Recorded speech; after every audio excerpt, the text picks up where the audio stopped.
Good to get started now, guys.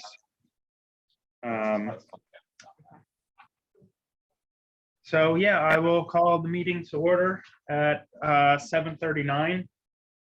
So welcome, everybody. Hi, John. We will start with the first order of business, which would be approving the minutes. If someone would like to make a motion to approve the minutes, we can proceed. I make a motion to approve the minutes. All right, I second. All in favor? Aye. Aye. All right, minutes Aye. pass. Thank you, Suzanne, for doing that as always. You're welcome.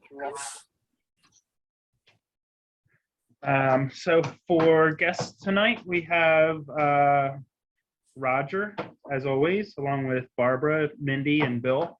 So thank you guys for continued participation. If there's anything you guys would like to bring up, you can do it now or later in the meeting, but if there's anything specific you guys would like to speak on, you're welcome to do that now. And otherwise, we'll just move on.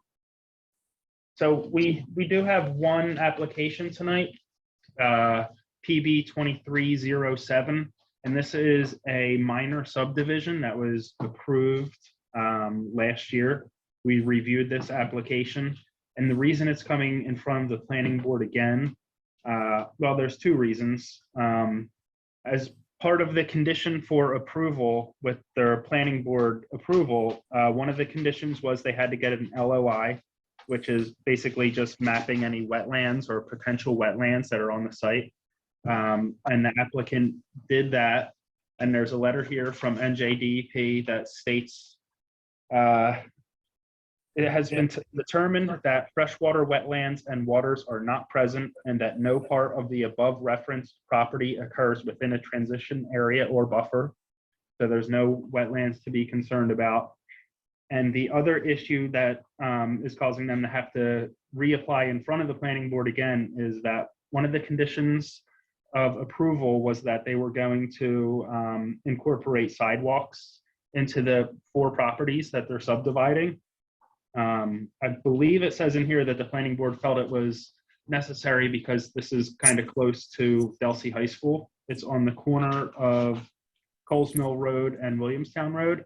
And now the applicant is wishing not to incorporate the sidewalks.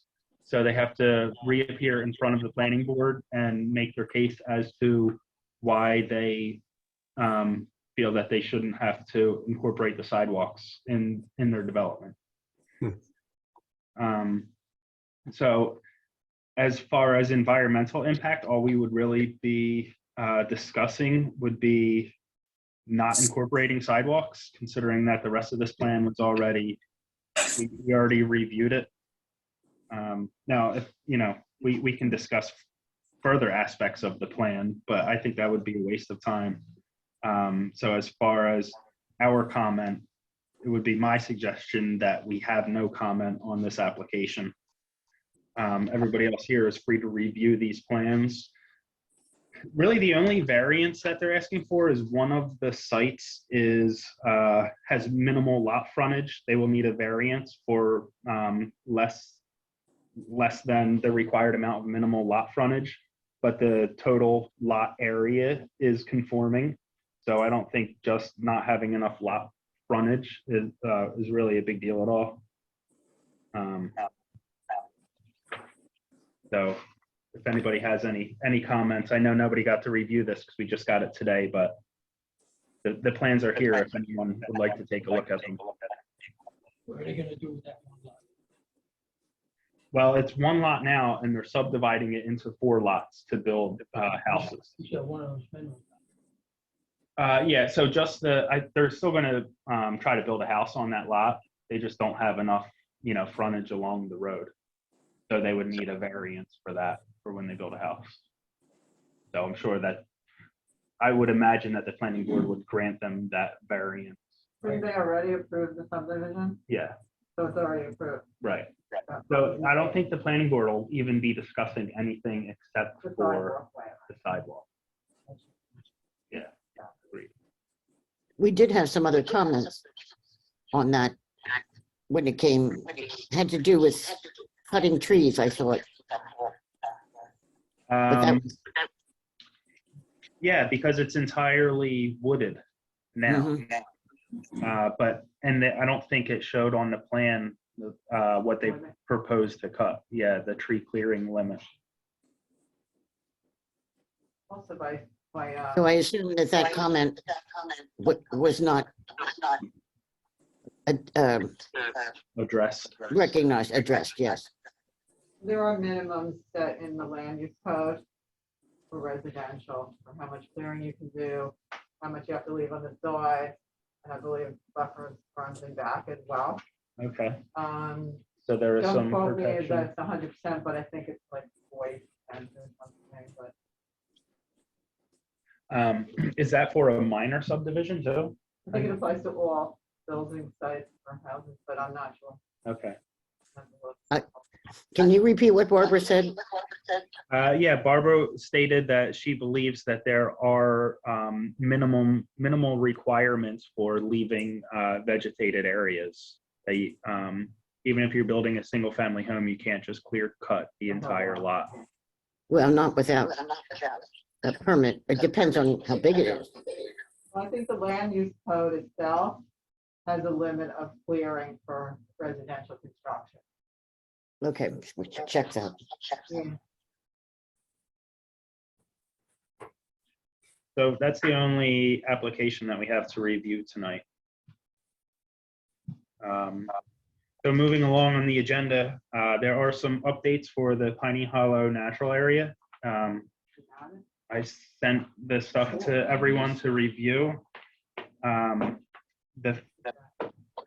of the attachments was the certificate of filing, just recognizing, or the Pinelands Commission recognizing our application.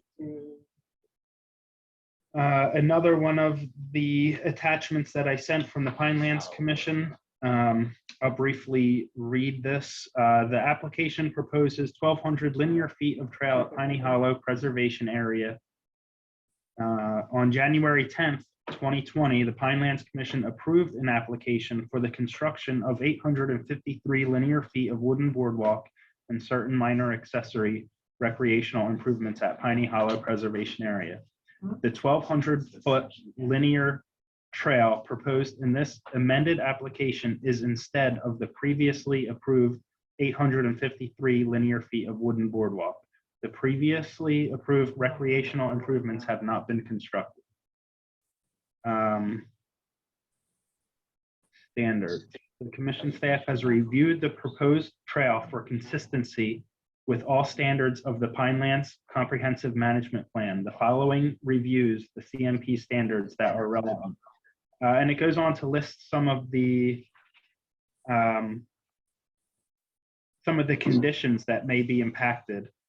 And it basically says that none of the conditions will prevent the application from being approved. Land use. The proposed trail is located in Pinelands Agricultural Production Area. The proposed trail constitutes a low-intensity recreational use. Low-intensity recreational uses are permitted in a Pinelands Agricultural Production Area provided 5 specified CMPs conditions are met. The proposed trail meets the 5 CMP specific conditions. So I'm not going to go through every one of these, but it's basically granting us approval and stating that it won't have any detrimental effect on the standards of the Pinelands Comprehensive Management Plan. And the last correspondence concerning Piney Hollow from the Pinelands Commission. The commission staff has completed its review of the application of the 1,200 linear foot of trail at Piney Hollow Preservation Area. I am recommending that the Pinelands Commission approve the application with conditions at its July 14th meeting.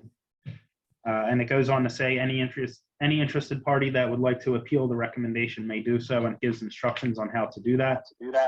Now it says application, approve the application with conditions. And I don't think it it notes any of those specific conditions of approval. So I guess we'll find that out on July 14th at their Pinelands Commission meeting.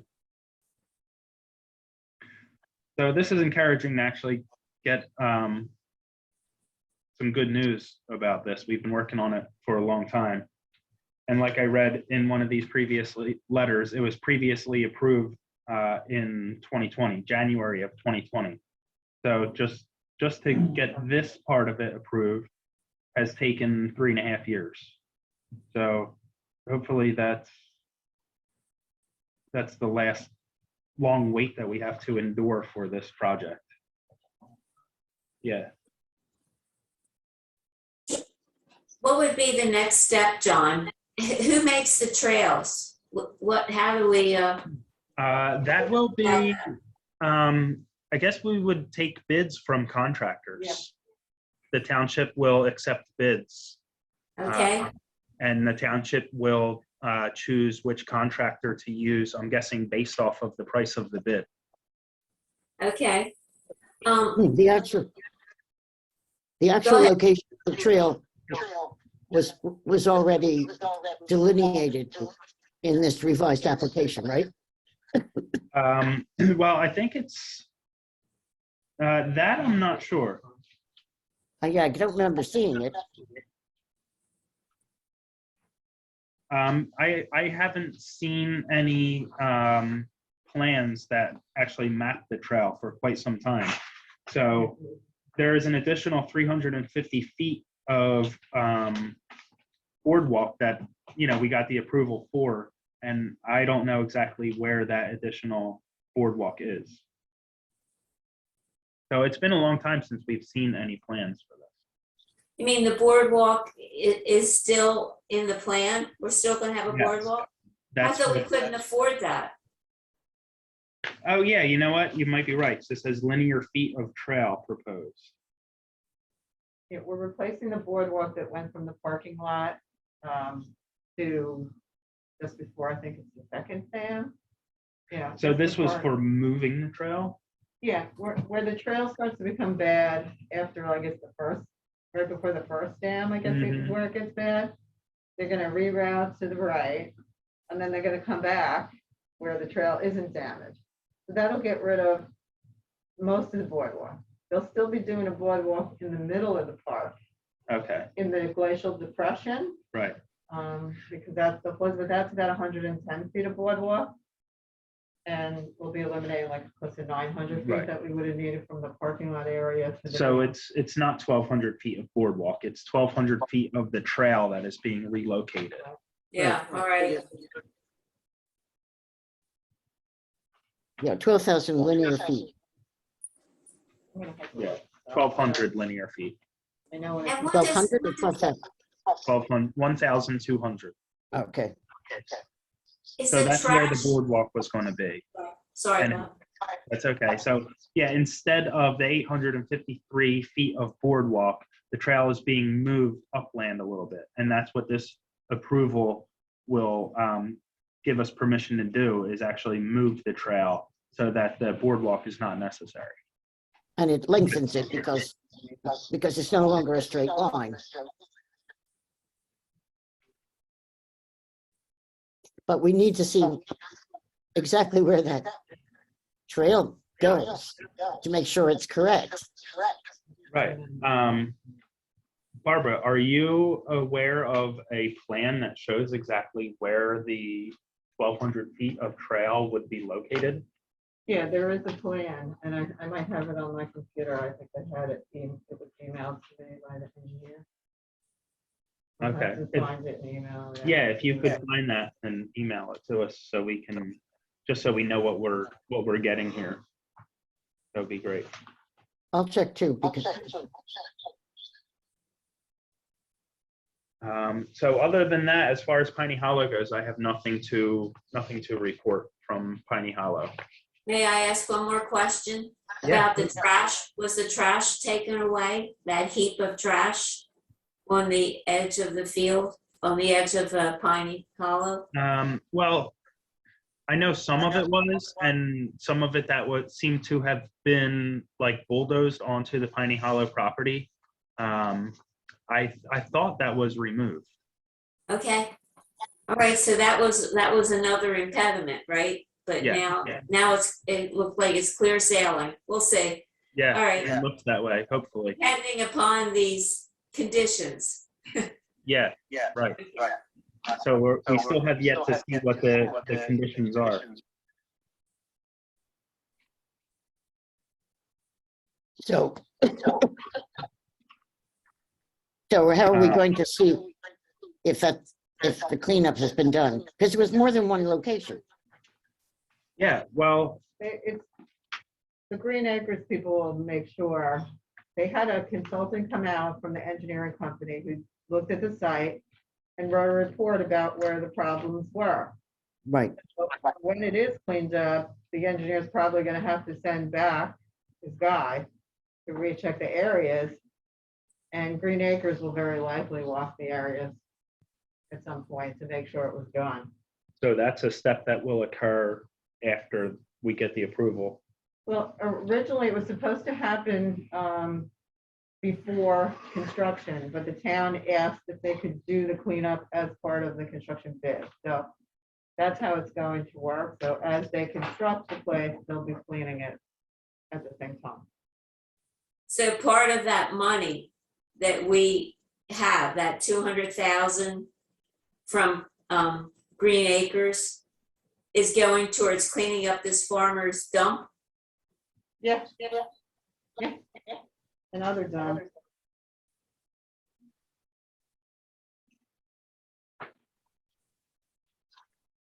All right, so I'll move on to the next agenda item, Malaga Lake Park. I just wanted to remind everybody that there is an event coming up next month on Saturday, July 29th, Moth Night. It's an event that we did last year and we had good amount of participation. So we're doing it again. And I'm going to create a Facebook event and start promoting this event. And I encourage everyone to attend. So we do have another meeting before that event, so I'll remind everybody about that. And I have been visiting Malaga Lake Park frequently, and nothing bad to report from there. It gets a lot of use. There hasn't been a lot of trash. The native wildflower garden looks better and better every time I go there. I don't know who the mysterious person is that is maintaining it, but I am thankful for their efforts. We still have to fix this, the number post for the trails, right? Yeah. Mm-hmm. And have you heard anything about the signs that we were pursuing? No, I should have called them. I actually forgot.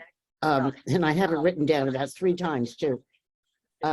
They were going to get back to me with the type of materials that were on offer. So I could choose. And they didn't get back to me. So I need to call and find that out.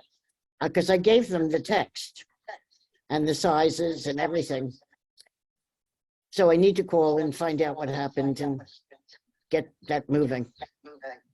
Is there anything about keeping dogs on their leash? I think that's there already, isn't it? I think it's about picking up your dog's waist, but I don't remember seeing anything about a leash. Oh, There might be something, the ordinance that kind of has the rules for the park. There may be something in the ordinance that addresses that. But yeah, there should be some signage there. Over the winter, I actually had a coat that I was wearing ruined because someone's dog was off leash and ran up to me and like was jumping on me, and their claws totally shredded my jacket. So, I mean, I didn't mind. I understand. I love dogs, but someone that is afraid of dogs or wouldn't, react to that very kindly. I won't walk That my could be a dog. major issue. I won't walk my dog over there because of that. Yeah, it's dangerous. Mhm. Mhm. He's yummy. I will look into that, and maybe we can, try to promote some signage that encourages people or informs them of the law, if it is indeed a law that you have to have your dog leashed. I mean, it's just, responsible thing to do as a dog owner. I think it's a New Jersey state law. It might be. At least you can scoop your dog up pretty quick because he's small. Couldn't hear that. Barbara said at least Mindy can scoop her dog up quickly because it's a Oh. small dog. He's little, okay.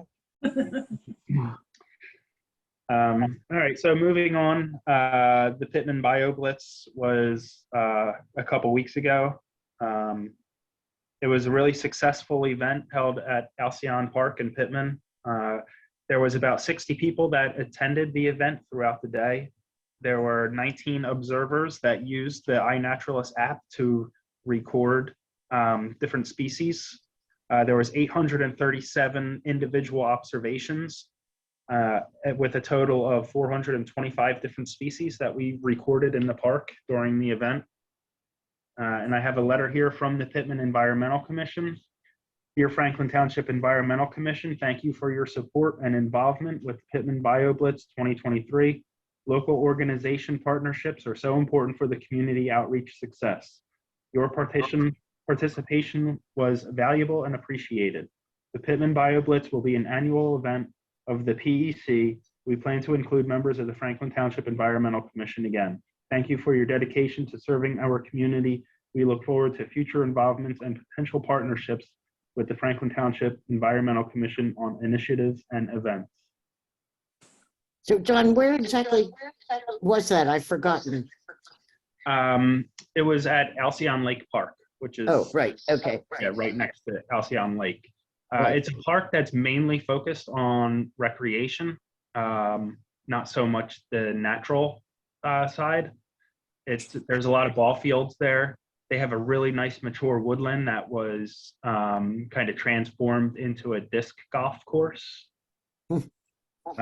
So there's very little natural area, but That's an amazing number of observations and species for a Mhm. non-natural area. right. So members of the Pittman Environmental Commission are going to use the information that we obtained during that event to kind of persuade the town council of Pittman to make more of an effort to preserve, the small parts that remain as natural area and Right. incorporate some practices that would benefit, the natural side of the park.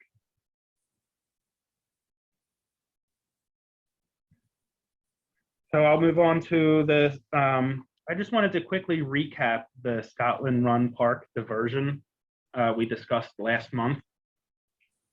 There was a public hearing on June 13th at the Gloucester County Office of Government Services building in Clayton concerning the proposed Green Acres major diversion at Scotland Run Park. I know there was at least 3 environmental commissioners in attendance. Some of the concerns that I had going into this this public hearing that I wanted to address was destruction of wildlife habitat, public access, impact of clear cutting on neighboring properties, chemical and mechanical practices typically used to manage utility easements, and the poor precedent of sacrificing preserved parklands for commercial purposes. Some of the key takeaways that I had from this meeting were that no trees are going to be cut for this easement. The practice of HDD, which is horizontal directional drilling, will be employed, meaning they're going to push the wires underground, much as they do, same way they do the gas lines around here. So there will be no clear cutting. They won't have to build a trench. Public access will not be restricted. The public will still have full access to the easement. The park will receive 8 acres of land in exchange for the 1 acre easement. And the 8 acres that is proposed will connect parcels of the parkland that is currently fragmented by private land.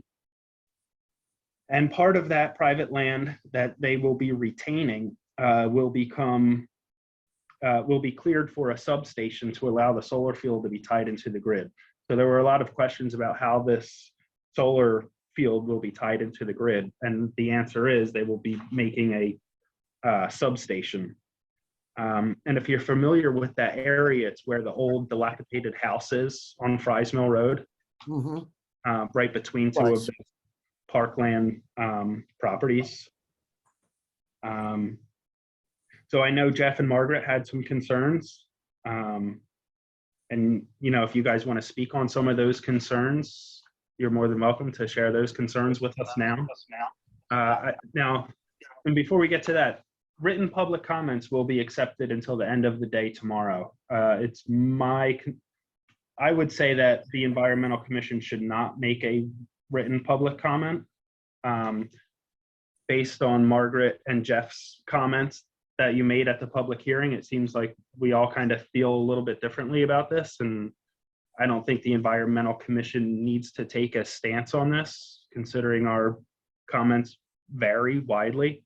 So it would be, you know, my recommendation that we, as an Environmental Commission, do not make a comment, which is something that we talked about last month. What I would like to ask, John, is how you were satisfied about the precedent of going through parkland. Because I think it's a good precedent because it sets the bar very high for using our public lands. There's no destruction of wildlife habitat. And if you look at a lot of the public easements through other parcels of public land, such as high tension wires and gas lines, they always clear cut it. And they always use mechanical and chemical sources to keep that clear cutting or keep the vegetation from growing. And they also offered 8 times the minimum land that they would have to give us. So typically, if they wanted 1 acre of land for an easement, they would only have to replace 1 acre of public land. And in this case, they're using 1 acre and they're, you know, replacing it with 8 acres, and the public will still have access to it. So considering the public will still have access, there's no destruction of wildlife habitat. No chemical use will be used in maintaining the easement. I think that's a good precedent to set if we were ever to allow these kinds of easements in public land. Okay, so you believe everything that they're saying then? Well, I believed what they were saying. Now, they certainly tried to sugarcoat it. Like Jeff said, how they were saying it's going to create, you know, several high-paying jobs, which really isn't. 3 to 4, and they didn't specify full-time or part-time. Right. Yeah. But as far as I'm concerned, that doesn't really have anything to do with the environmental aspects. No, I agree. No, but as residents, it does. As residents of the township, it does. So, you know, of course, I'm not on the Environmental Commission, but if I was, I would never sign it as of a member of the Environmental Commission of Franklin Township. So I just think we have the, you know, we have the heads up. Nobody in the township even knows this is going to go on. Well, that's what the public hearing was about, was to inform the public of these things. And there will be a second public hearing, which the date has not been determined yet. Well, John, was it just Franklin Township who was present? Yes. It seemed to just be Franklin Township. Yes, And because yet, really, the park is used by more people, right? yes, but the development is restricted only to Franklin Township. Because Well, the substation is in Franklin Township. So once it leaves the substation, it will be in the, it'll be tied into the grid through the, you know, telephone poles. So it's not really going to affect other municipalities. Okay, and you think the tie-in, that what is it, 4 acres that they're gonna have? Is that what it is? Yeah, so that's on private property. And now I certainly don't think that it's appropriate to have a 4-acre substation on that parcel. But the thing is, that's private property. And what it is now, it's 12 acres of private property. So that 12 acres, anything can be done on that 12 acres. Yeah. So instead of leaving that up to chance of someone else developing it and, putting who knows what there, the park will get 8 acres and 4 acres will be sacrificed, which it is a sacrifice for this substation. But, that seems to be I don't know. It seems to be fair in my opinion. The 12 acres, well, when you talk about the substation location and you said the old house, are you talking about the one that was there that was taken down? No, it's still there. It's all overgrown. Where is it? On which road? It's on Fries Mill Road. So if you were, I guess it would be going north on Fries Mill Road. It would be on your left-hand side. Okay. Up near the corner of Academy with Academy. It's a couple hundred yards before the corner of Academy. Right. I thought So that was removed. That whole house was removed. No, it's still there. It's really overgrown, and like if you drive by it, it's really easy to miss it because there's so much vegetation in front of it. It was an old farm, and like I said, that parcel's 12 acres, and there's a lot of remnants of the previous farm that's still there. A lot of like outbuildings in the back of the property, still like old fences that are put up and all overgrown. And so it's privately owned still. Yeah, It's not part of the park. right.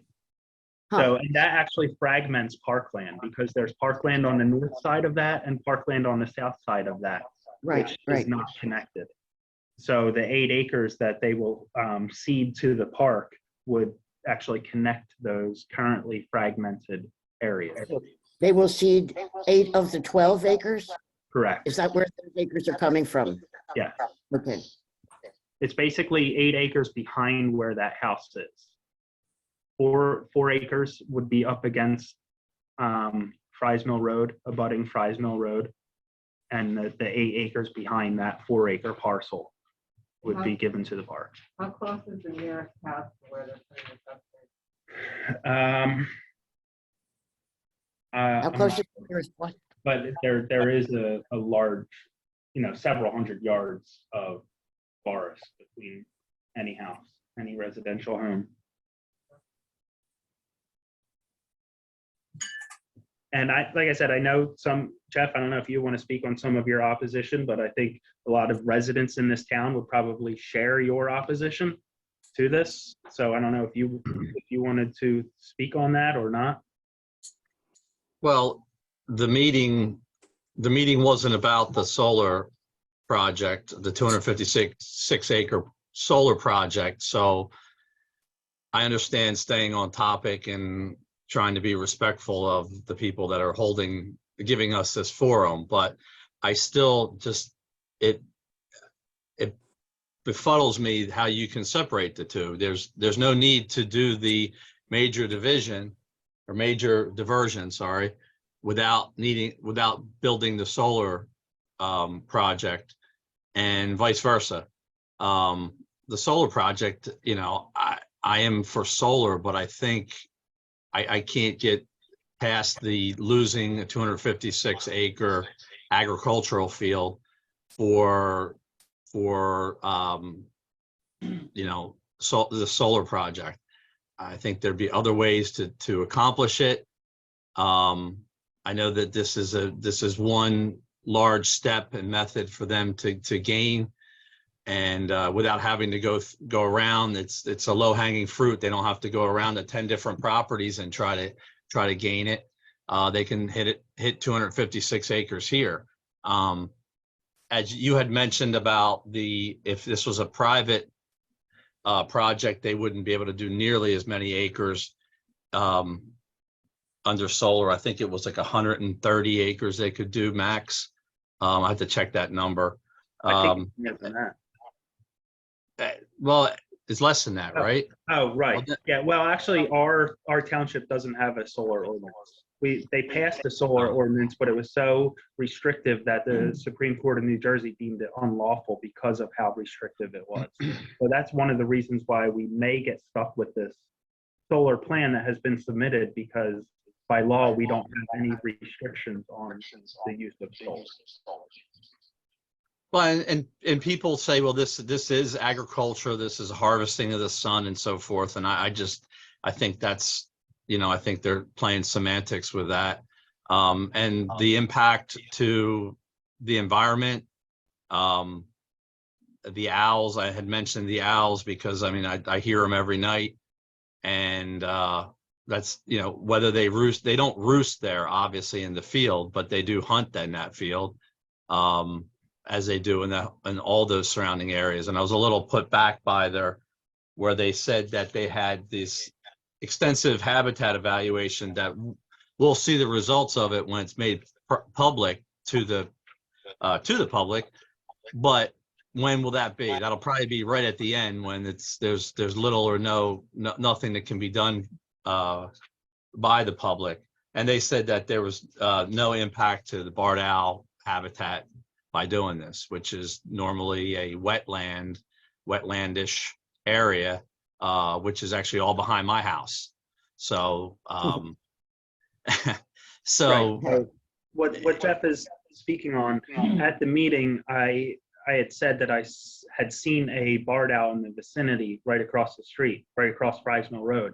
And I was asking what kind of considerations they had taken into threatened species. And apparently they said they did an environmental impact study based on how it would impact threatened species. And they said it wouldn't impact threatened species because it's not the specific nesting habitat of barred owl, which is really the only owl around here that has any protection. So even if it did affect habitat of screech owl or great horned owl, that would not restrict development in any way. It would only be nesting habitat of barred owl, which is wetlands.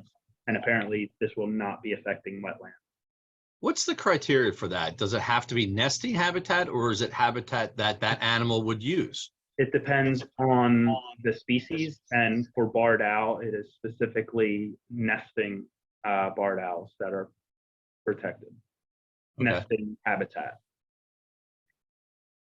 Well, I just went on about the solar glare from the panels for motorists, the heat sink, a lot of the things I already discussed at our last environmental commission meeting. So I won't drag this on for everybody. He has suggested that they put a 3-tiered buffer. Right. So I talked to someone. Go ahead. I was talking to someone after the meeting that I believe was an employee for the firm, the Gloucester solar firm. And I told him the residents' major concern here is that there was no vegetated buffer, and how we find that absolutely, unacceptable that there's no vegetated buffer. And this guy seemed to be surprised and even asked me to look at the plan that I had, because he believed that there will be a buffer proposed around the entire site. Oh, I saw just a fence with barbed wire. Right, and that's what's on our plan that we have and that we reviewed was just a fence. And I Right. said, that's, absolutely unacceptable for the residents and the motorists to have to drive past this, and he had said they did a study for the glare, and he said there would be no glare. And I think it's some kind of FAA regulation for aircraft that they have to prove that there will be no glare so it doesn't interfere with any air traffic. And a lot of training pilots fly over that field from the local airport. I guess in case that they would have to put it down, they could put it down in the field. So they're probably going to have to find another field to fly over now, I guess. And that's interesting because there you have the pilots. I mean, it's every Saturday, it's a couple planes.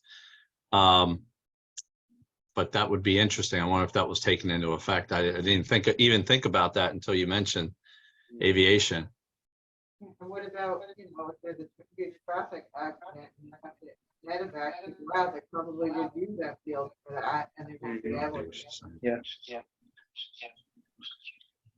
Well, at the second public hearing, I do have some questions based on the horizontal directional drilling, because I did some research into that, and it can be more environmentally friendly, but there are some environmental concerns.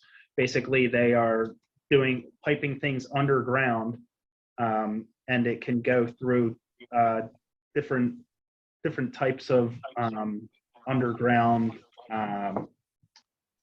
like different waterways, and it can connect different segregated aquifers. Yeah, so it basically opens up a channel to the aquifers.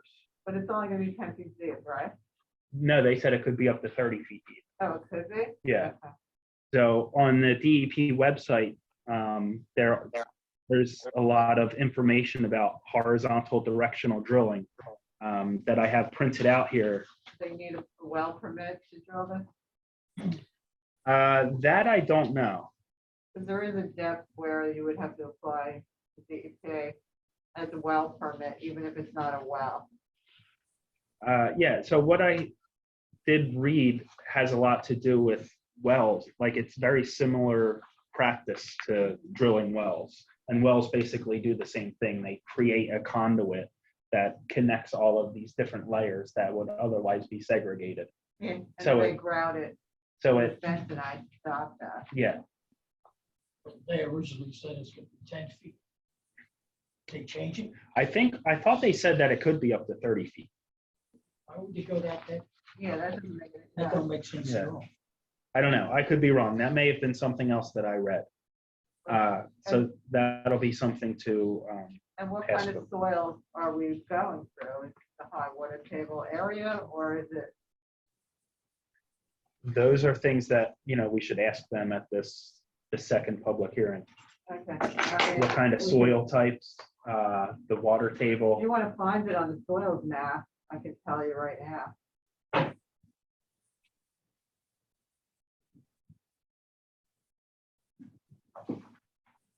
I believe the 30 feet is correct. I'm looking at the horizontal, the HDD slide right now.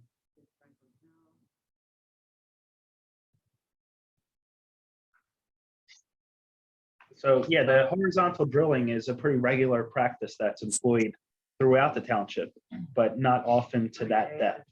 So it is a regulated industry, but I still think we should ask some questions to make sure that they are doing it in the most environmentally friendly way possible. Here's Wilson Way.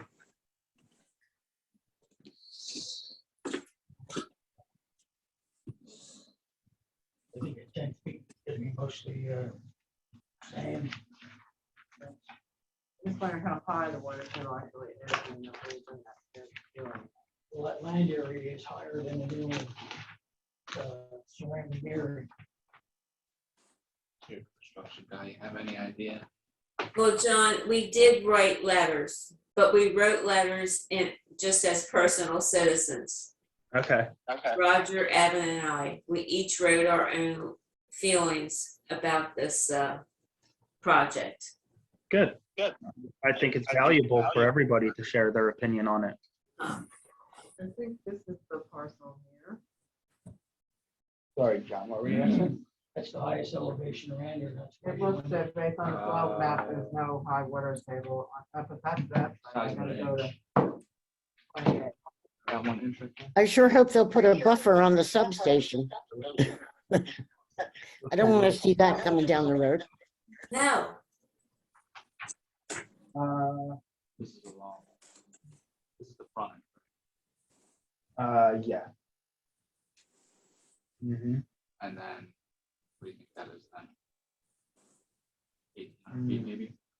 Well, hopefully it will be a better buffer than the Masso's project up on Delsey Drive, those little useless grasses. This is very good water table area. Probably put a couple emerald green arborvitae that the deer will eat. Not the right groundwater. Right. They're still there. It's gonna be easy drilling there. Yeah, it might be Yeah, I just don't see it dogs, labeled. but, Sometimes they'll label it we won't have on here. cave-in water. And So they're looking to, It'll be a little more confusing. Okay. So Jeff, Yes. off on it. when you ended your both speech sides. saying, I vote for number one, Well, that's- Yeah. I ended my letter saying, I vote for number one. And make, That's pretty good. Thank you for giving me that line. Thanks for your support. I didn't, I was so appreciative of you standing up there and saying that. areas for sidewalk. If they're not taking 50%, and they give them, they allow him to not use sidewalk or put in any frontage for the sidewalk, then they could argue to remove that 15%. What are we buffer. doing now? They argue to remove the 15% buffer, then the lot size will increase from 8 to 9 houses on the subdivision. Just so everybody's aware. On which lot would that be?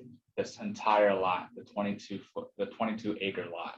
Okay, which. Right now, as it not stands, anyone's right? well, this is the one that he has, right? This is the Oh, one that's yes. He proposed. owns this and these? Well, this is what we're saying is proposed, right? Okay. The Right. proposed subdivision.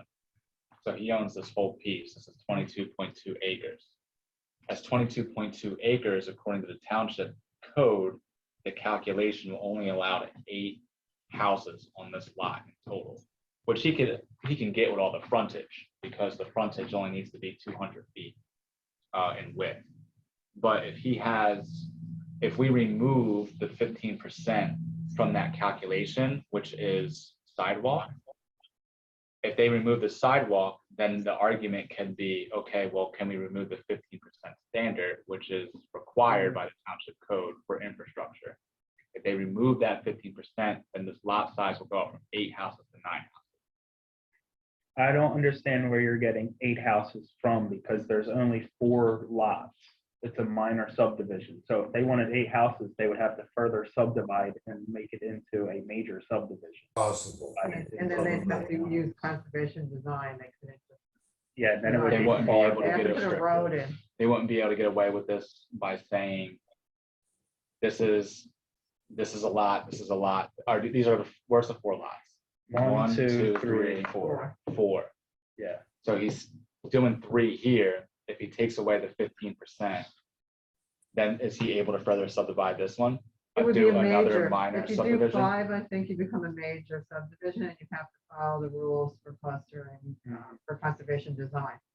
That's you- why he's only doing 4 lots. If you because do the it at- rules are different. If you do it at once? What if he does? I'm saying, should- what if he comes back and does it later? They Yeah. should know that and stop them, but they might not realize what's going on. Right. Well, Not and in our town, they won't. if they build houses here, then you would need the minimum. So if you were to build a house here, the minimum is 1.5 acres. So then you would only have 4 acres left, and 4 acres is. I mean, I guess you could subdivide it further for one lot. Right, because then he would have 1, 2, 3, 4, 5. right, and 5, and then try to squeeze further into here, leave this huge piece, and then cut this, and he'll leave this huge piece to be dead, But they should and realize and that. then Look at the numbers. I mean, 1, 0.02, 0.03, 101. Just based on the lot numbers, anyone with a brain, when they came in to do another subdivision, would say, hey, wait a minute. It's already been subdivided. And if the people at town hall don't have a brain, I can't help them. Right. So we were just further discussion on the application that we already reviewed.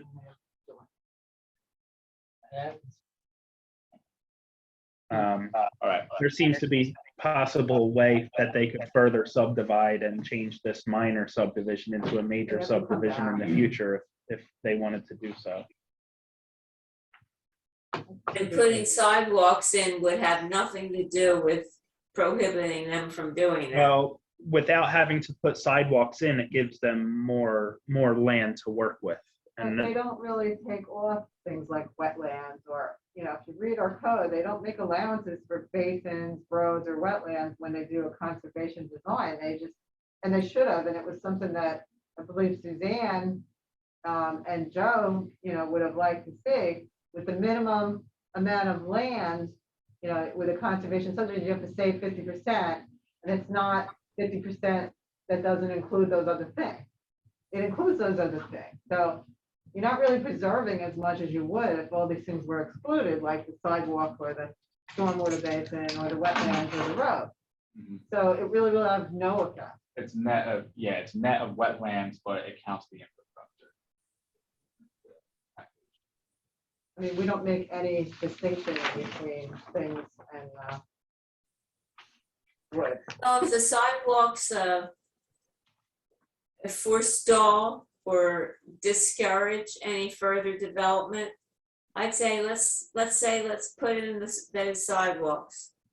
Well, the sidewalks are important for safety, being that those roads have no shoulder. So Yeah. from a safety point of view, the sidewalks make sense, especially when it's the area of intersection. yeah, but I don't know if there are sidewalks on the surrounding properties there. No, I but want to say there's not. But the fact that, you know, we're at an intersection, it makes sense to have the sidewalk. I mean, it's not an environmental issue. It's Right. really a public safety issue, so it's not our Mhm. purview. But if you look at it from a practical safety standpoint, it makes sense to have the sidewalk. Yeah. Agreed. But they'll waive it, Yeah, they Mhm. will. waste no breath. Okay, so I heard you guys saying something about a vegetated buffer along the substation. So along with my concerns for the horizontal drilling, I will add that to the comments for the Great. second public portion also. I'll ask about that because that's a great point. Have them 4 put- acres, they must have plenty of room to put in a nice big vegetative buffer. Right. Right. Mhm. So, okay, that concludes the old business portion. New business, I meant to put Community Day so we can discuss Community Day. I didn't have it on the agenda, but I should have. So we can briefly discuss Community Day. It's coming up, you know, kind of quickly. We only have 2 more meetings, I think, before Community Day. We have the July and August meetings.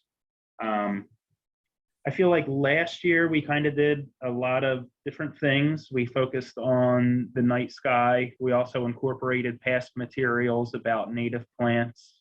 And I think this year I'm going to try to collect even more stuff out of Malaga Lake and maybe try to collect some moths and neat insects to have more of a live exhibit at Community Day this year. But we're open to ideas if anybody else has any topics that they feel that we should relate to the public at our booth. And also, I don't know what kind of logistical planning we have to do for Community Day. I feel like other people have taken care of that for us in the past, or other environmental commission members, like getting our tables and or getting our spots reserved. Yeah, I did that last year. I can do that again.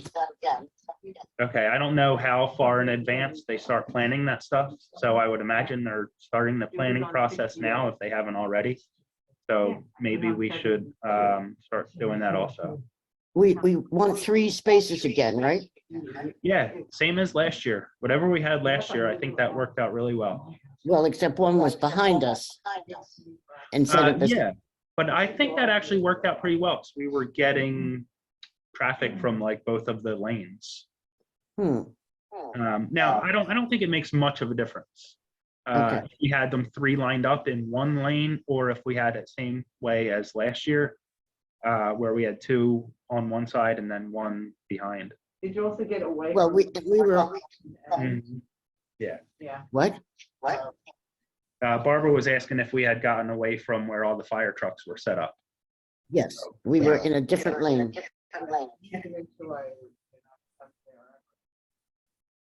And we have the tables because they don't provide any tables anymore. And we have the tents, of course. But that belongs to the environmental commission. What? Barbara says the environmental commission has tables that we purchased Yeah. specifically for the environmental commission. Right. That's what I was just saying. Okay. And we have the tents. Well, we have 2 tents. And if we, do we want the display stands that we borrow from the Land and Water Trust? Yeah, if it's not too much trouble to get that stuff, Okay, because we still have a lot of the information that I displayed on there the last couple of years, where all I have to do is Velcro it. You know, it's already got the Velcro tabs on the printout, so all I have to do is stick them on there. It's really easy. you have the tank now, I do. which is Yeah. only a 20-gallon, but, you know. You may need another one if you're gonna have insects, Hmm. non-aquatic things. Yep, I can take care of that. Okay. So what's our theme going to be? Well, I don't know. I feel like last year we didn't really have a main theme. I feel like it still worked out pretty well. Like I said, we had a mix of themes, like the night sky and the native plants. But if there's a specific theme that we want to focus on, I mean, Monarch one, butterflies. one thing that had been coming up over the past 6 months is rural character. So we Which could, means well, we could what? tune that in. What is rural character? You know, preserving the night sky, preserving wildlife. farmland preservation. Well, yeah. We have a budget. No. I don't know. No, we don't have any idea what the budget is for the Yeah, entire environmental Farmland commission. preservation, that's my vote right there. What? Well, I don't know. I kind of have some issues with that because I don't think farmland preservation is always environmentally friendly. If you look at a lot of the clear cutting that has been happening in the town lately, it's all been on preserved farmland. Specifically, Dutch Mill Road has had dozens of acres clear cut over the last several years of Mhm. farmland preservation. Yeah. So now we're cutting down the forest and pumping that ground full of chemicals. So I don't know how environmentally friendly that is. It's Mhm. certainly better than, Yeah, that's a- warehouses and stuff like that. But as far as environmental protection goes, I think that's debatable in my Well, opinion. that's a little different. I did things differently with my farmland that was preserved and was forest. I selectively cut, I thinned, I tried to, pick the trees to take down for firewood that were most beneficial to leaving the trees up. I chose trees for roosting and woodpeckers. I left standing dead for them. I had, oaks for the turkeys and the deer. When I talked with my forester, he's like, well, that's one way to do it. But, I really wasn't raising trees to harvest or my kids to harvest down the road. I was trying to make the healthiest stand of trees that I could and also have recreational use for it. So I was melding Yeah. a lot of different things and It's tough. That's more of forest stewardship and woodland preservation more so than specifically farmland preservation. but it was preserved farmland in the forestry. And yes, forest stewardship, but it was preserved land. And that's why a lot of people are like, well, you can't have preserved land if it's forest. I'm like, well, yes, you can. Mhm. I'm an example of it. And, it had I think a lot of benefit to it. Yeah, I think that's a great model, and I wish a lot of the other preserved farmlands would follow that model. Yeah. Well, I think there's more than you think there are, because people, I didn't tell people, I didn't go run around beating my chest about it, but then you do get those few examples where it's a clear cut and, then putting something else in there. Yeah, no, I made it sound like I'm opposed to the farmland. I just think there are some practices that are not very environmentally friendly when it comes to farmland preservation, but that's still far more preferred than development. Yeah. The forest that you're talking about that was cut on Dutch Mill Road, that wasn't on preserved forest, farmland, was it? Yes. Right near the soccer complex, not, the one was the old hunting club where there was all the pine trees. That's now a cornfield. Several acres of all pine trees. That's now, now a cornfield. And then on the other side, directly across from that, the back of their property, I've seen, huge mounds of debris they've been burning. That it seems like every year they cut a little more. And also the other horse farm directly across from the soccer complex that has been clear cut. Now that was mostly like, it wasn't a mature forest there, but it was early succession forest.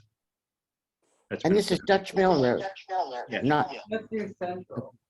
That's not Yeah, Dutch Central. Mill and Central is the latest one. It's not in the pine line. Yeah, all those horses are gone. Yeah, they've been gone. and you're saying that's preserved farmland? Yes. Okay. New owner. hmm Now, I commend the owners for going through with preservation, farmland preservation.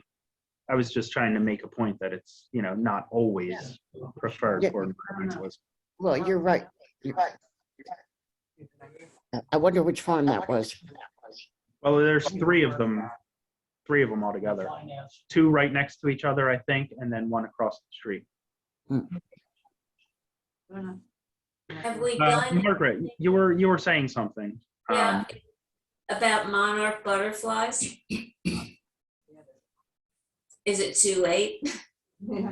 I don't think so, no, because, it kind of varies from year to year. And, the last couple of years, it's been more encouraging. There's been, fewer monarchs lost. They're slowing down the decline. But that could be a topic.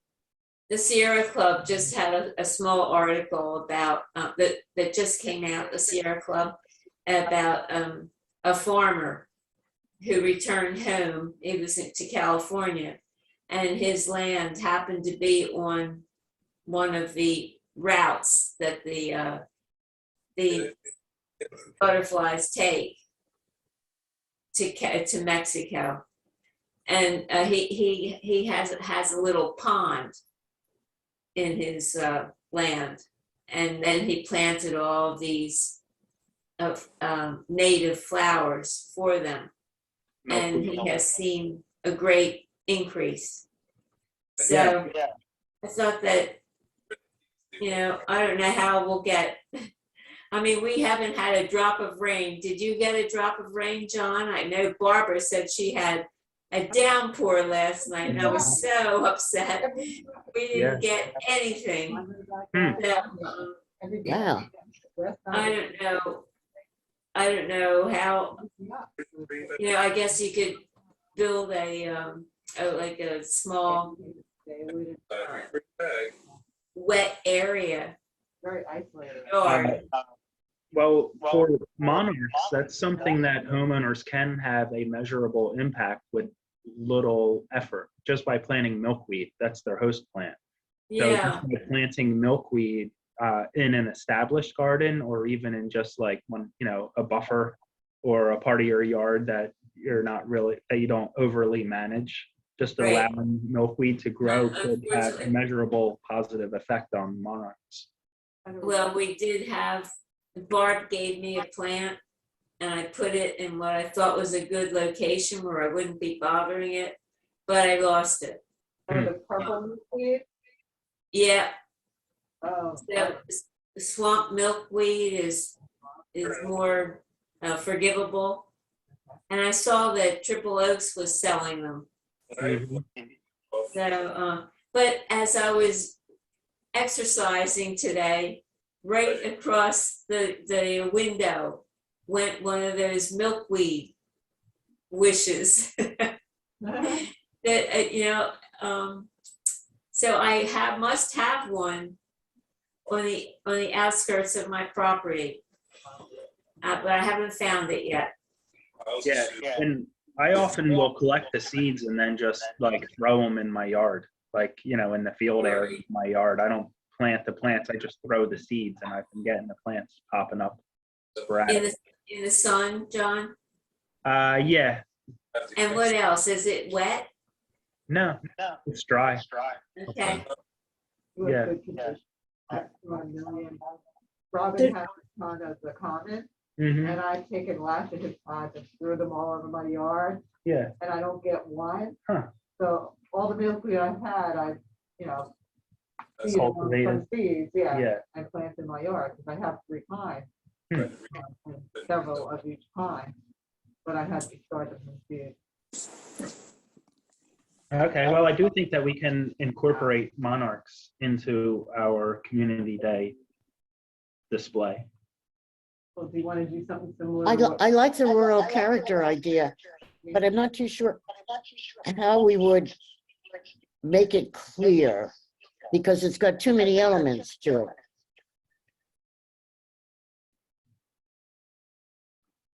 Unless you. We I might have- want to just choose. I mean, we could certainly have information on the night sky and on monarchs. Well, that would be part of being rural.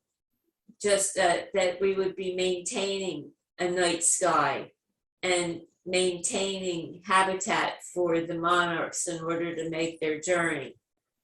So that would all be in, how to keep it rural.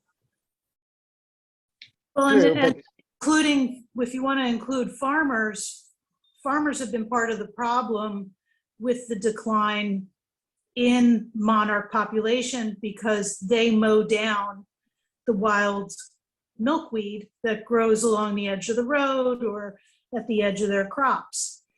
So that's how we can move the farmers.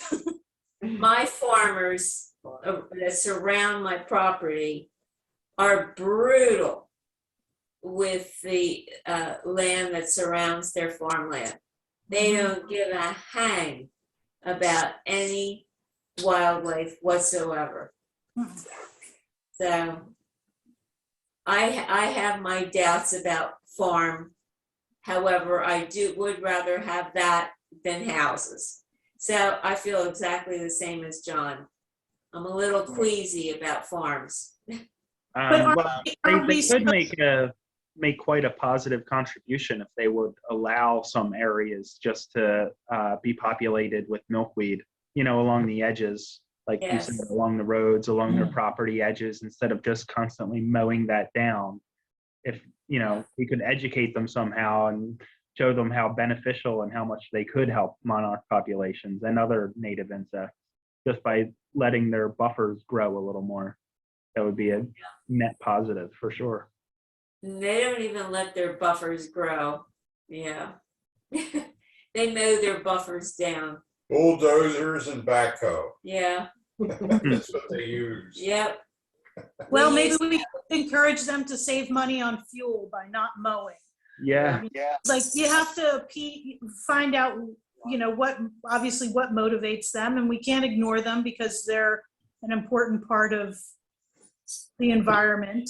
Whether they affect it negatively or positively, we have to work with them. We have to educate them and appeal to them, or not appease them, but yeah. What's the Appeal to them. That's a good word. Well, I feel like we have some good ideas to work on, so we can revisit this topic again next month. So everybody think about what we talked about tonight and think of some ways to incorporate those ideas in the community day, and we can further discuss it next month.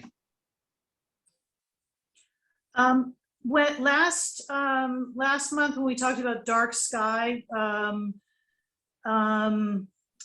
there was some people had information from last year. I guess I wanted to try to connect with those people just to see if we needed any other information or.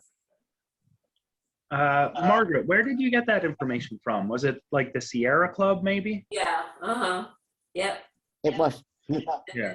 And I emailed them and they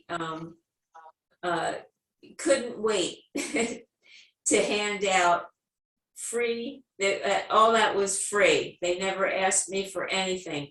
And it came within days in the mail. I told them that we were having a community day. And we wanted to inform them about the night sky. Maybe we could have an example of what a bad lighting fixture would be and what a good lighting fixture would be. I made a display last year that I still have that had some of that information about how to minimize the impact of poor lighting and how poor lighting can impact the surroundings. And it was just that. It was an illustration of how a poorly shielded light can have a major impact and how, basically minor steps to properly shield light can be beneficial. So yeah, I think we should incorporate all that stuff again this year. That was an illustration that you put together, John? That was an illustration that I found online and just printed out. Right. Displayed. But I'm saying like real life examples, whether it's Okay. like an image, just images of stuff that you can find in a store that supports dark sky, and then ones that are damaging, because they're both being sold and nobody's educating people about, because people just don't know. Right. And they're inside while their lights are on. Mhm. They don't know. Right. Okay, well, that's everything that I have on the agenda. If anyone would like to bring anything else up for discussion, now's the time.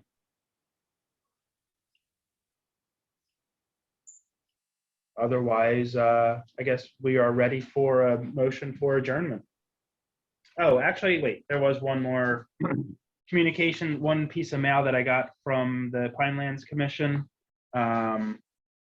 It's not anything actionable on our part. It was just information to inform us that there's a public hearing scheduled for July 7th. For a commission public hearing is necessary to review the substantial issue raised by the septic permit to be issued by Gloucester County Health Department for current block 6503, lot 6.02 as part of a 4-lot subdivision of the above referenced 40-acre parcel and the development of 4 single-family dwellings. I emailed this up to everyone, so if you want to look further into it, you can do that. Like I said, it's not an actionable item for us, and it's kind of hard for me to even understand everything that they're saying here, but if you want to look further into that. What was the problem with The issues to be reviewed at the public hearing is whether the proposed development of a single-family dwelling is consistent with the residential zoning cluster requirements of PRR zoning district and a Pinelands rural development area contained in Franklin Township's certified land use ordinance. Specifically, this issue is raised because the protection from municipal zoning changes provided by the NJMLU or MLUL for the 4-lot municipal subdivision approval granted in 2008, creating this lot has expired, and the municipal zoning currently requires clustering of residential development whenever 2 or more units are proposed as part of a residential development.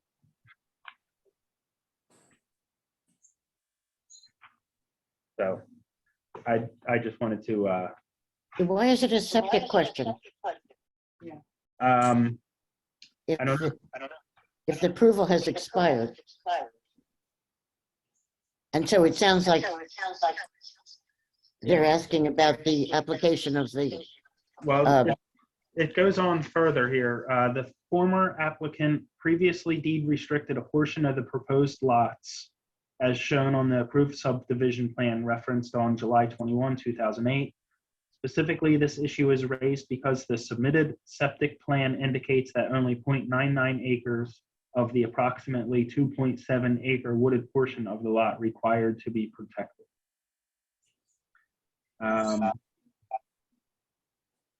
So I don't really know. But there's two items that concern the Pinelands Commission. What happens too is that they issued the approval, the certificate of filing back in 08, I guess it said, or whatever year that was. Yeah. And then nothing happened until they applied for the septic permit. And when the septic permit is approved, that approval does not take effect.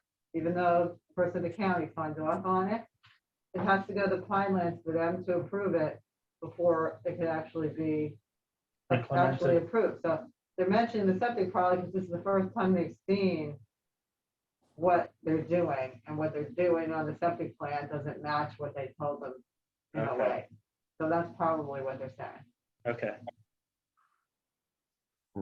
Well, there's a public hearing about it on Friday, July 7th at 10 a.m. at the New Jersey Pinelands Commission. Oh, they're meeting a lot. Mm-hmm. They're meeting on the 14th. Yeah. That's Honey Hollow. So now we are ready for a motion for adjournment, if Well, there's nothing else. Yeah, I'll add, this is just more of a logistics thing.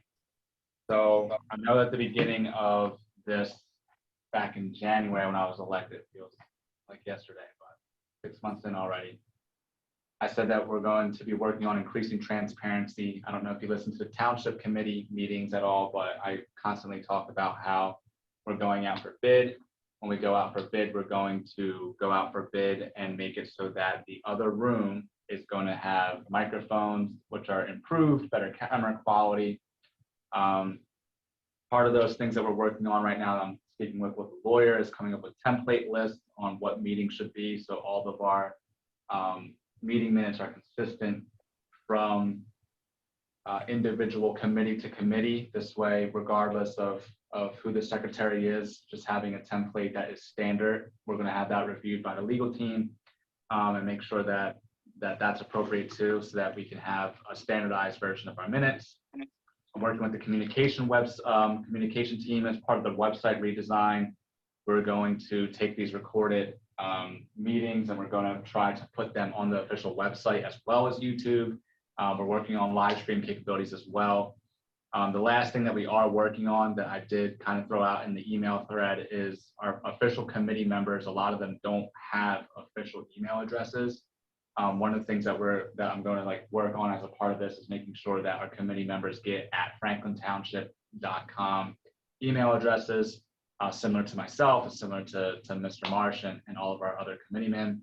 And it's for protection purposes for the township and for the individual. Right now, using your personal email address makes your personal email address operable. And obviously, if you have a personal email address, there's a lot of stuff in your personal email that you don't want people digging through necessarily. So just be mindful of that. I know that we try to have a very welcoming environment here, and I think that that's great. I think that we have a good culture here. I like everybody getting involved, but when it comes to official documentation, when it comes to official business, we can't have people who are not privy to emails, who are not officially on the Environmental Commission, to be a part of that, because it opens them up to risk for their own personal account, and it also is going to it opens up the township and the Environmental Commission at risk, because that documentation, that audit trail, is safe behind Oprah. Everybody else has to Oprah it, but if you're giving it out to other individuals who are just members of the public, then the question is, why are they being involved and why is everybody else being excluded? And then it ends up looking like some sort of corruption's going on. And it's hard to explain that it's not corruption, it's just us trying to get more people involved. But that's the way that it's going to come across. So a lot of improvements on transparency, a lot there on just our emails. I'm working on getting those better emails. We want to make sure that we're up to par. This is something we're doing across all commissions. So it's not a targeted thing here. We're just trying to get everybody on the same page. So I have a question now, and I usually send out two different emails, one to Environmental Commission members and one to the public. I should have done that this month, but as you see, I included everyone on the same email chain, which I shouldn't have done, but I figured there was nothing, no official business. I mean, now looking back, the communications from the Pinelands Commission would be official township business, so I shouldn't have included members of the public when I had the Pinelands Commission attachment. Right. Now, the environmental commission, there is an official environmental commission email for the commission as a whole. You have access. I to have that Okay. yes, that I administer. Now, typically I send just the agenda and the minutes from the previous meeting to members of the public from that email address. Now, is that not, am I not allowed to be sending out the agenda and the minutes to the public?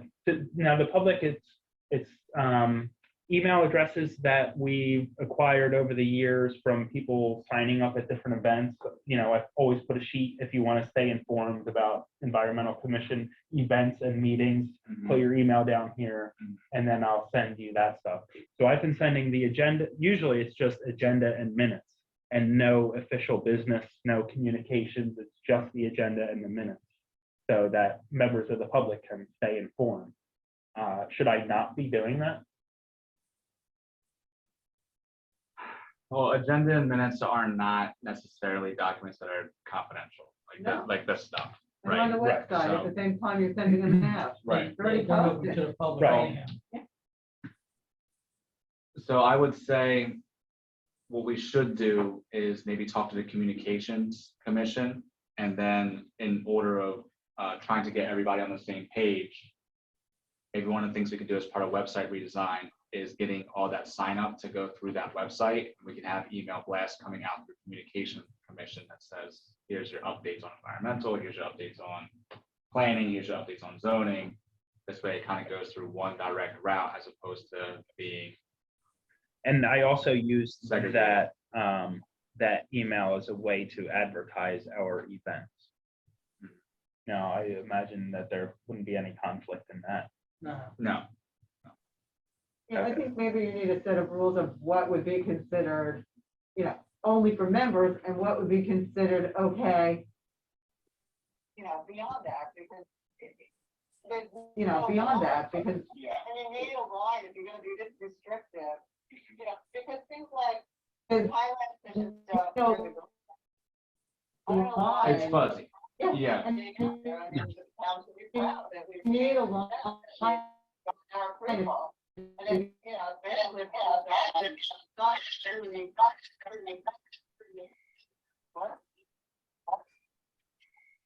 I think we may have lost something here. I think we might have lost something. Yeah, Sounds like everybody's underwater. I'm still here.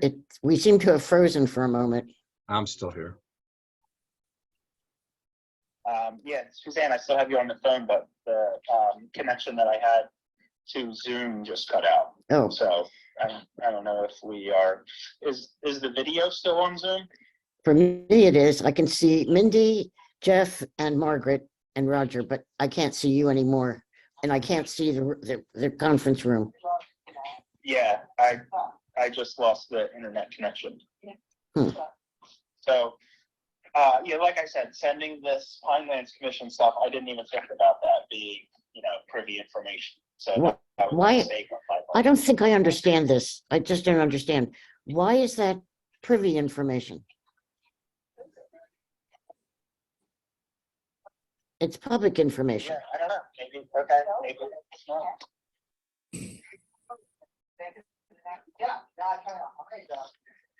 I mean, the applications are also public information. Anybody can come into the building and ask for them and sit down and review them. Now, I mean, it makes it easier if they go through email, but what's it? Okay, we're recording again. Okay. Okay. I guess it had stopped recording for when we froze. But what I was just asking is are notifications from the Pinelands Commission privy information in any way? And for that matter, what about applications? All of it is public information, so I can understand there being a consideration of who's getting the information versus who isn't, appearing to favor people in some way, but since it's all public information anyway, and it's open to anyone in the township that wishes to, or out of the township for that matter, that wishes to come in and look at it. What's the difference? Yeah, Jonathan, how about like this open government? That's clamping down on that, isn't it? What open? Transparency. Yeah. The mail, it's available right in the township building. Why can't we mail it out? Mail? Open government. Oh, email.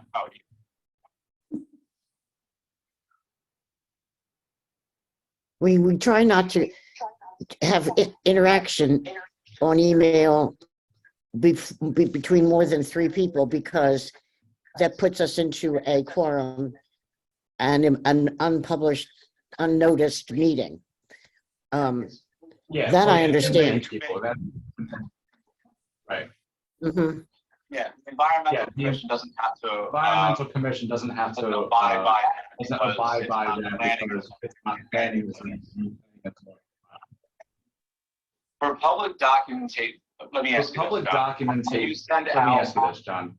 You send out information to everybody who has signed up. And Do you have an official, like, I have You have an official, like, I have here's it in everybody the- who signed up, Yeah. and you always send out to all. plus people that Plus haven't people signed that up, but haven't signed up but regularly still come comes to to every one of our. like. Okay, I don't know if I included you on this Okay. one. I don't know if I included you on this one. But And when I send out the emails, just so they. I try will to prepare- include him when I send out that, since they come to every meeting, this was prepared prepare for them what we are we are discussing. discussing. To me, And it what seems are- like we're getting more than one meeting at a time. It's all jumbled up, what you're saying. Yeah, we're getting some kind of echo. Good thing we're recording it. Jonathan, I have one last question. This open government, does that include zoning board? Yeah, it would include everything. Zoning board is going to be on TV? That is, well, it's already published to Channel 9 And YouTube. and YouTube. Okay, Zoning? As a part of communications, our plan is we are updating the infrastructure in the other room. And when we update the infrastructure in the other room, one of the things that we're looking into is live streaming. And we're looking into developing a template for minutes. And we're looking into getting email addresses for all of our committee members, so that, not our committee members, I'm sorry, our board members, because the committee members, myself and Mr. Marsh, et cetera, all have Commission. commissioners, yeah, to help us with that documentation. Are these minutes, so the agenda is posted to the website? Yeah. Okay, and the minutes are posted to the website Yes. already? Yes. Well, then if you're sending them out to an email list of people who requested to sign up for, then you're okay doing that. That's fine. There's nothing wrong with doing that. It's just when you're sending out and you're talking about official township business, just know that that email chain is operable. That's it. And certain information, if it's confidential, we just got to be careful about. But outside of that, if people sign up for the email notification, or you give consent, or you want to opt in, and it's public information that's already posted, then you're able to have that email chain. That's fine. The warning is more so on, be advised that is an operable chain. So if you just want to reply, and you reply to John and you say, something personal or something that you don't want to be operable, it's still operable because it's on the operable chain, right? So just be mindful of that, one. And then 2 is, if there is confidential information, as members, we need to just be mindful of what's confidential. So there's public information and confidential information. But if these items are publicly available that you're providing, that's fine. That's okay. Right. Yeah. So everything that I included on And as long this as- email was public. Yeah. the Then you're last good, you're email. good. Yes. John, I can't see anything that we've done that goes against what Jonathan is saying. And we also never discuss anything. It's strictly information dissemination. We absolutely do not discuss. Right. It's not accusatory. This was supposed to be informative.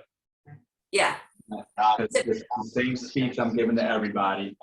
yeah, I'm just trying to reassure myself and everyone else. Planning board and township committee than it does for what it would recommend, you know, all you can do is recommend, you know, they don't really have any power.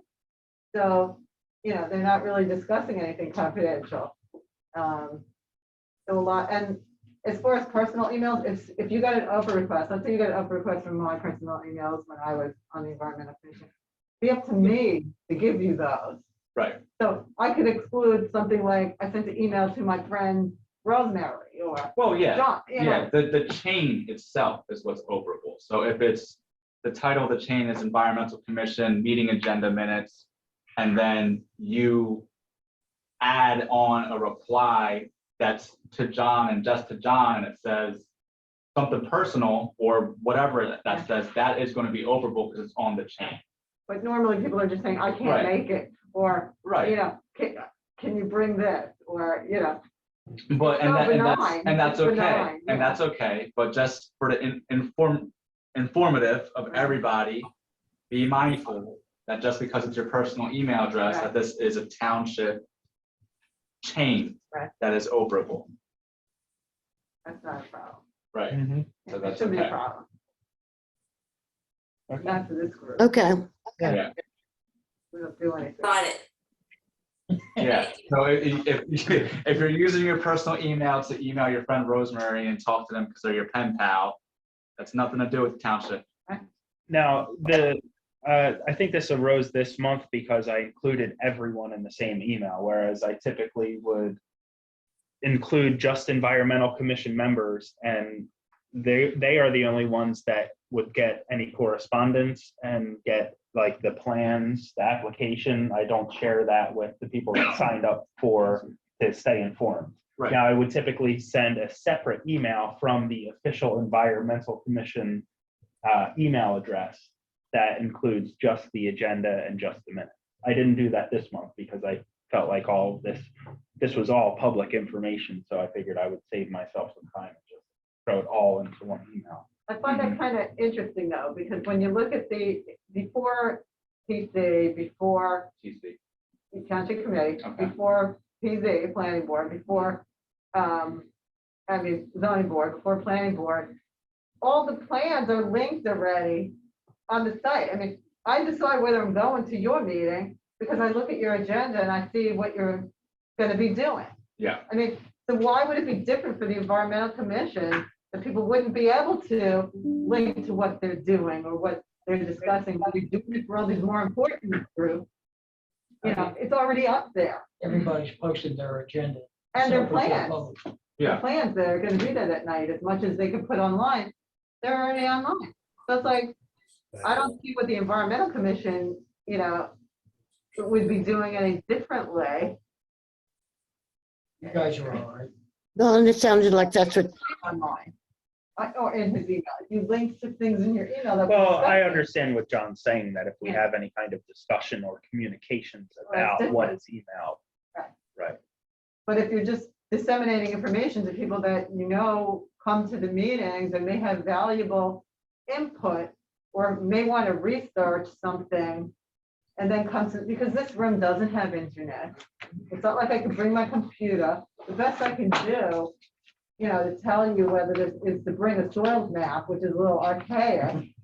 I tried bringing my computer here so I could say, hey, John, it's this soil, we should be worried about this, or, you know, it's this location. I mean, to have the ability for someone like myself or other people in the public to already know, like, where we're discussing, what we're discussing, it would be totally missed at the meeting if you're not giving that information ahead to people in the public. You're gonna miss out on valuable expertise and input. yeah, but So, John, you know, I think having the plans, or at least the line, And what you're discussing that night is valuable to helping the town So overall. are you saying, proposing that we would put this on the website Well, or as well? you could put it on the website as well, just like they do at planning board or zoning board. If whatever we're discussing for EC, if you have it in a format, the same way you do for planning or zoning board, instead of only putting it up for them, whatever date your meeting is, John, it should be available then, so that when people come in, they can say, hey, I live near this, so I came in to tell you some insight about this. It gives the town a little bit of a They put heads the up. planning, I'm not on planning and zoning, so I don't follow planning and zoning. I stay in my lane. Big time. I stay in my lane. Well, that's in my land. That's, My yeah, expertise. yeah, that's fine. They publish all that beforehand on the website. Yeah, So yeah. then You we can link the stuff. So why So can't that- we? we should publish, see if we can discuss with the website and see if we could publish what we're gonna discuss beforehand too, because it's the same documents that go to them. Mhm. And the people can get to see it earlier. Yeah. Is that your suggestion? Yeah, a lot of things, like, that the Pinelands certificate of funds are just as valuable too, if people could read them ahead of time, or a spill incident is just as valuable, because the public might say, hey, I live near that spill. I could say X, Y, and Z, or I was there and I saw that, or, all of this stuff, if we want community to give us input and not just have input from this many people, that information should be put out ahead of time, so the interested public knows, hey, they're gonna discuss this tonight. Everybody, that involves us, let's go, or. Have I we know ever brought something this about up that. before to like No one's try to ever get this published at the website earlier? No, Well, I nobody's send been the doing it. agenda and the minutes to Sarah, Yeah. and she will Puts it up. usually Put it up last. put it up. I don't think, I think I forgot to include her this month. Which a lot of these issues could be resolved if the Environmental Commission had a secretary. Yeah. That I wouldn't have to do all of the And email work, and Suzanne Suzanne wouldn't have to do all of the minutes. I mean, we saved the township quite a bit of money by not having a secretary, but it seems like now that we are doing a lot of this stuff digitally and digital communications, having someone that works in a municipal building handling the dissemination of information might, benefit us. Yeah, That way we don't have to decide what we can and cannot share. yeah, the individual who I did speak to declined. Last time I talked to Finley, he asked a couple of people at the administration office. They declined. So it's within the right of the Environmental Commission to appoint a secretary. I don't believe we have to do it for you. Right. So if you have people who are willing, like you've appointed Suzanne. If you Well, have, Suzanne volunteered. She didn't- right, thank you, We haven't Suzanne. appointed anyone. Nobody's there for it. When I was chair, I would do it. Right. Right. Yeah, so Section you just 49-6 do it because you have- employees. 49.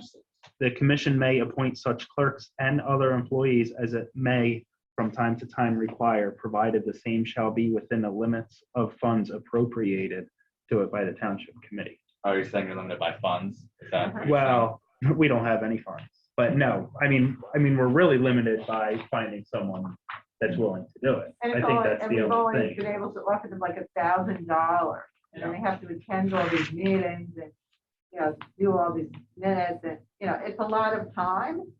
When you think It's not that bad. Yeah, I mean, you gotta hire. Well, somebody just willing to doing do the it. minutes isn't that bad, but I also spend a couple hours every month getting all of the emails together and communicating with the zoning officer about what applications are coming in. So, I mean, Yeah. it's really not that much work, but it is Yeah. a handful of hours per month. But just. Well, John, you the probably- Environmental Commission has the authority to appoint the secretary. It's written in the code. Right.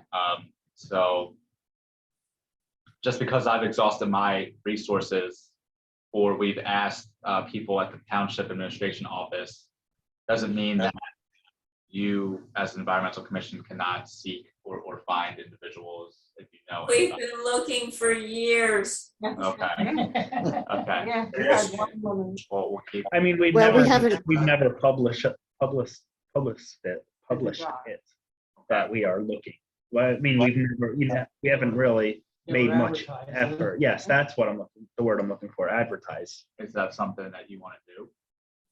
Good. Sure. Well, Suzanne, I think we should discuss. Suzanne, you got something? I think we should do it. How much are you willing to give us for this person? Well, We always had a secretary in the past. And when we had Carolyn, and she not only did the minutes, but she did all the notifications. So that would save John Stipick from having to do all of it, because John, you already do it. You already do a lot, and you have a lot to do on behalf of the commission. I think Um,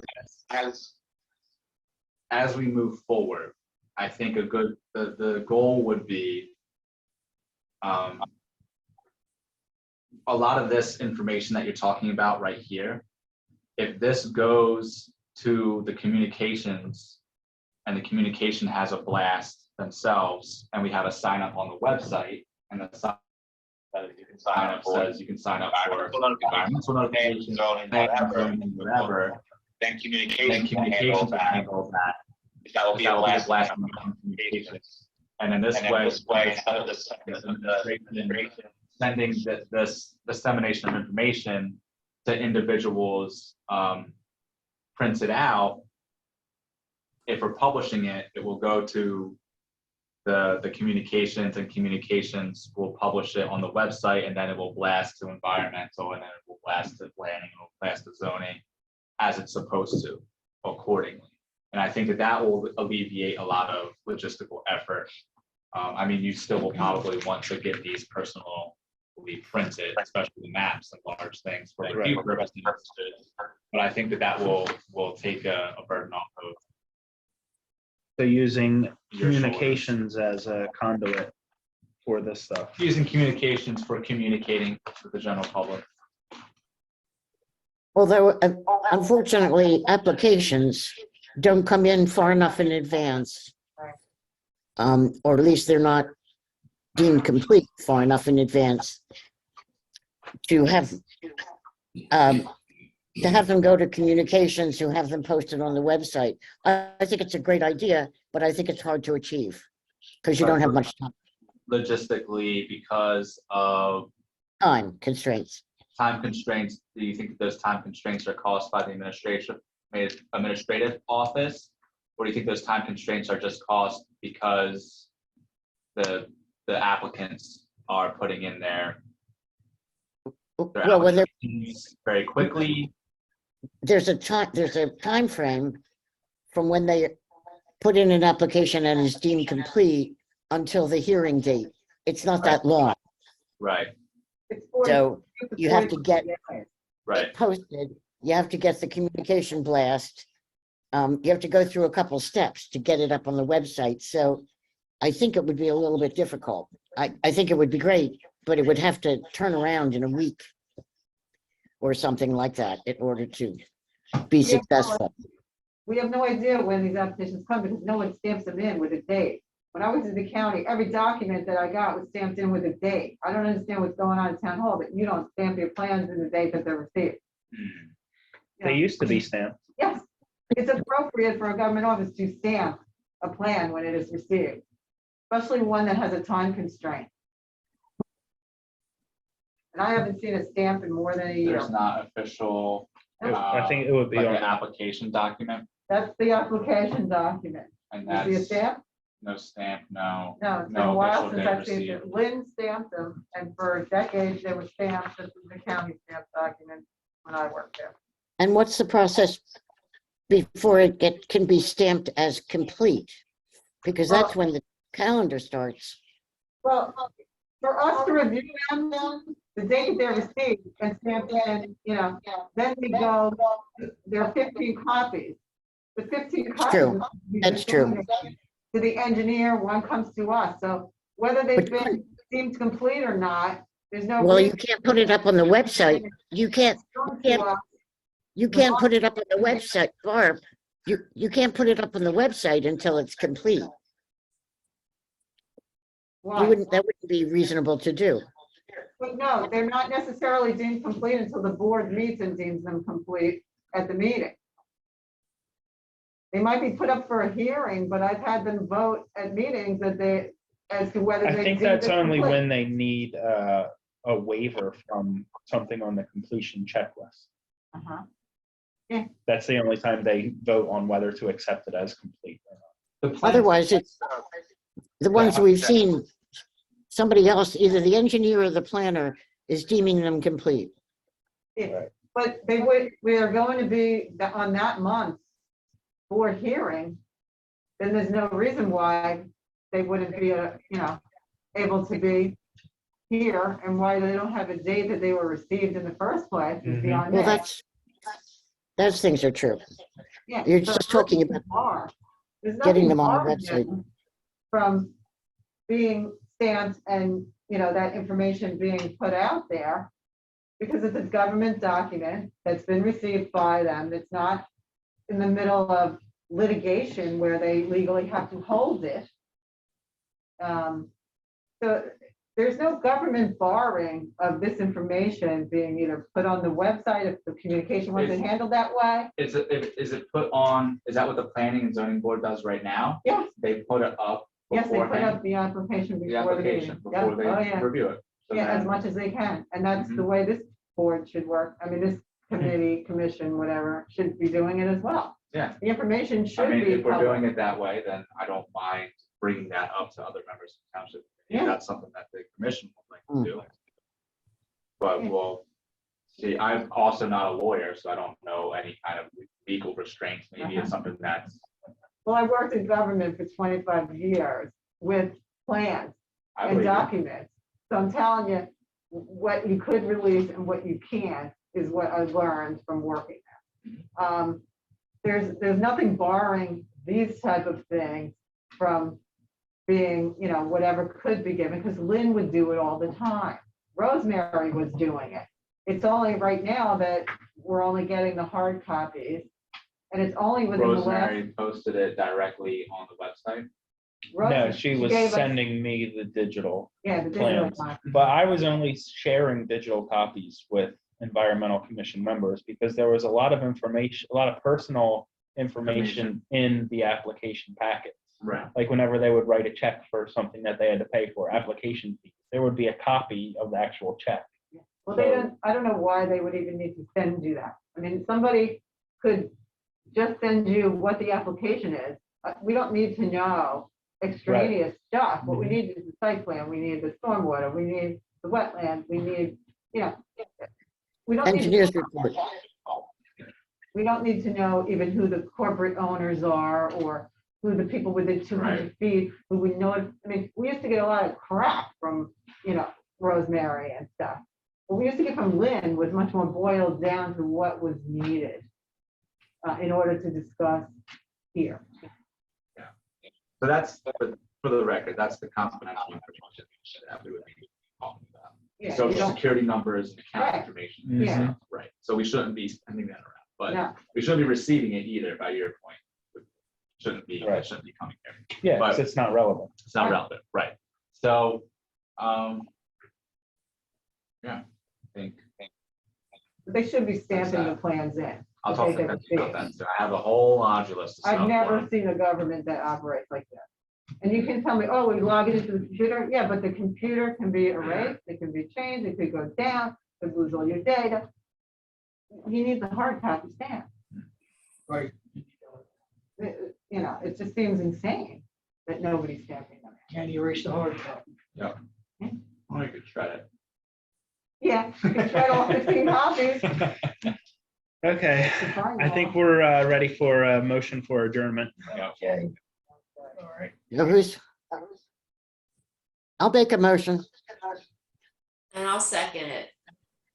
All right, all in favor? Aye, Aye. very good. We had a question. Adjourned at 27. All right. Good night, everybody. Good No, night. Good night. Good night. Nice seeing you. We'll talk to Finley about stamping. We want to talk about advertising and budgeting for a secretary. yeah. And a checklist for what could go up on the website Yeah. and what shouldn't. Checklist. Well, I mean, talk to communications about See you guys. website. See you, Bill. Take care. redesign. Bye. to, Sign up notification. Checklist. Oh. I know something I was going to bring up and I forgot. And Review. just to mention, since we have two alternate positions, one of which never shows up and the other one isn't filled, why don't we ask Mindy and Bill or whomever to, or ask the township committee to appoint them as our alternates? You don't have an Because it's ridiculous to have alternates that are never here. Yeah. Jeff's an alternate, isn't he? Just a note for the video here. Adjournment was 9:27. Yes. All right, so Communications Commission, adjournment's 9:27. Please don't publish anything after 9:27, please. Yeah, I'm stopping it now.